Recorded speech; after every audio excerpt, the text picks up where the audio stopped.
Ô Lupercio,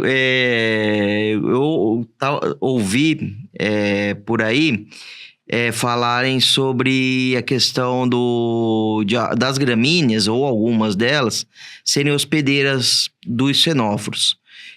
Que você tem de conhecimento sobre isso? É fato? É uma coisa mais nova que ainda não está comprovada? Não, que tem... eu não vou lembrar tudo de cabeça aqui, mas tem sim. A gente precisa ter atenção,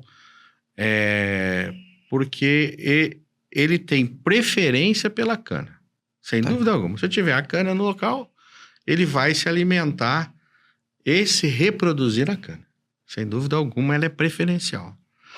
Se eu tiver milho, por exemplo, ele vai se alimentar daquelas gramíneas. Então, assim, muitas vão oferecer o alimento que ele necessita, como ele tem uma resistência muito grande, né? Eu tô falando do adulto, tem uma resistência muito grande.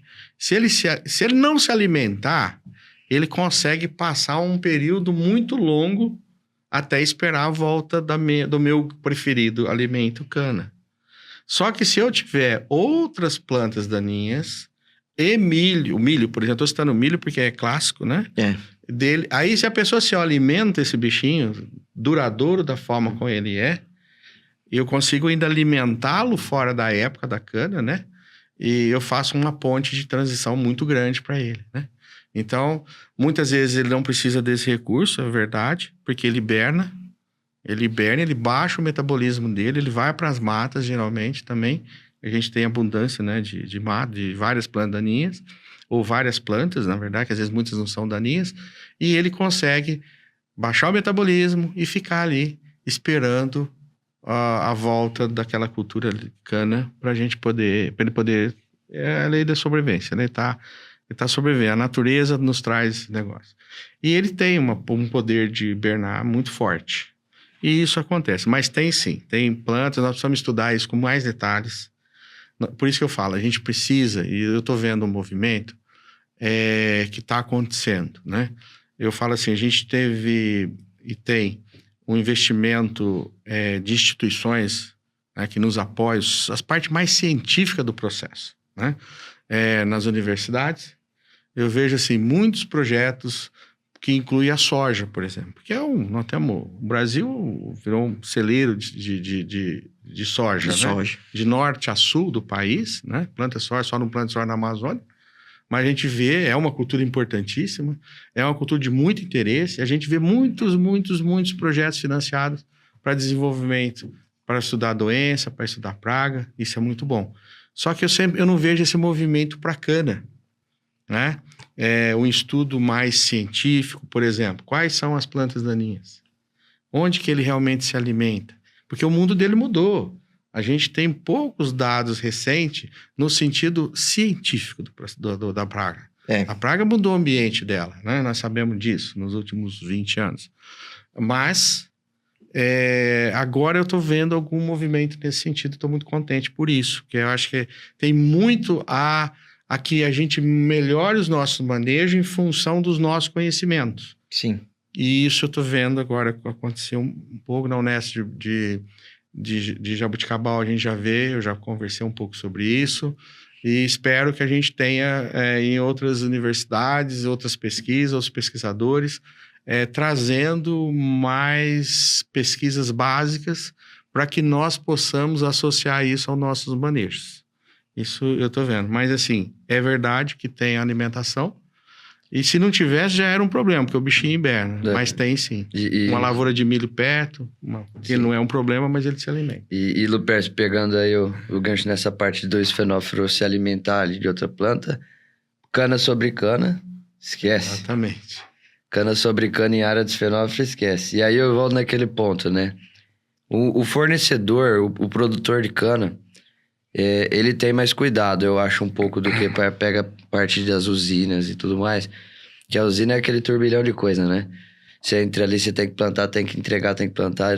E às vezes a pessoa sabe que tem esse fenómeno, sabe que só que para dar rendimento, para dar isso, o cara vai e planta cana sobre cana. A logística é 90%, 10% é o trato, trato, às vezes né? você tá próximo ali da usina. Muitas vezes, na verdade, a usina tá quase, né? Tá do seu lado ali. E as canas da usina estão próximas das suas, então ali vai ser o alimento, às vezes, de quem não cuida, né?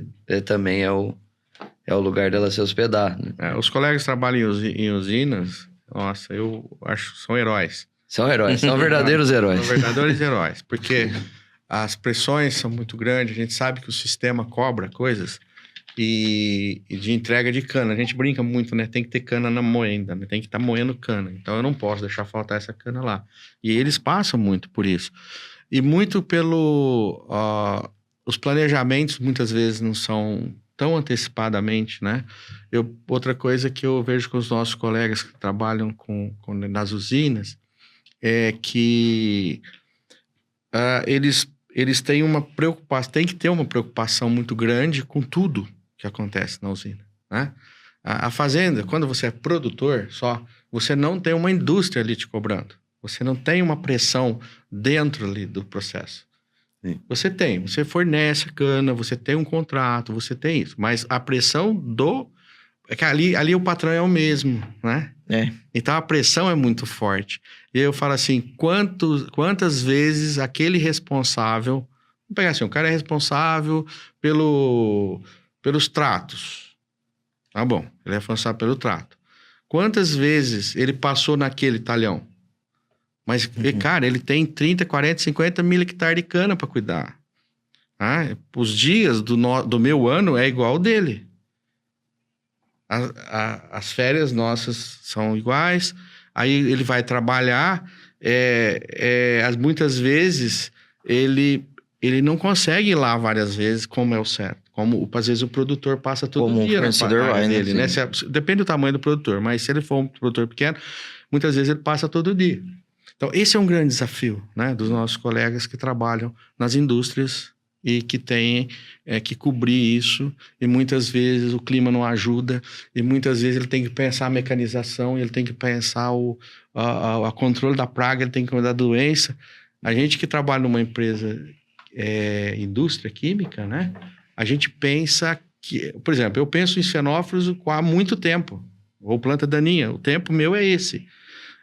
Então, às vezes, a gente conversa com um técnico de uma usina, aí quando você volta lá para conversar com ele, cara, ele já não está sintonizado nos xenófilos mais, ou naquele produto, ou a ação daquele produto. Ele teve pressão, foi do trator, de fazer se tinha, se não tinha, ou de outras coisas. Então, assim, as usinas são grandes e são poucas pessoas. Sim. Certa vez, entrevistando um diretor agrícola, ele falou uma frase que eu guardo até hoje. Ele falou, a usina faz marmita, o fornecedor é o chefe, faz o prato. É isso aí, coitado. Eles não conseguem, né, por falta de pessoa, por falta de gente. Muita... Sim. Às vezes a colheita passa lá, ou o trato passou, mas aquele outro que faz a planta daninha está cuidando só da planta daninha, não está olhando a praga. Então, assim, tem uma série de coisas que eu falo, gente, é muito desafiador. Já tem a praga que é desafiadora, né? Não, a praga já é um desafio, mais difícil. Tem os outros desafios. E os outros desafios que estão nas costas lá, que a gente muitas vezes não está sabendo, né? E é uma verdade que acontece isso.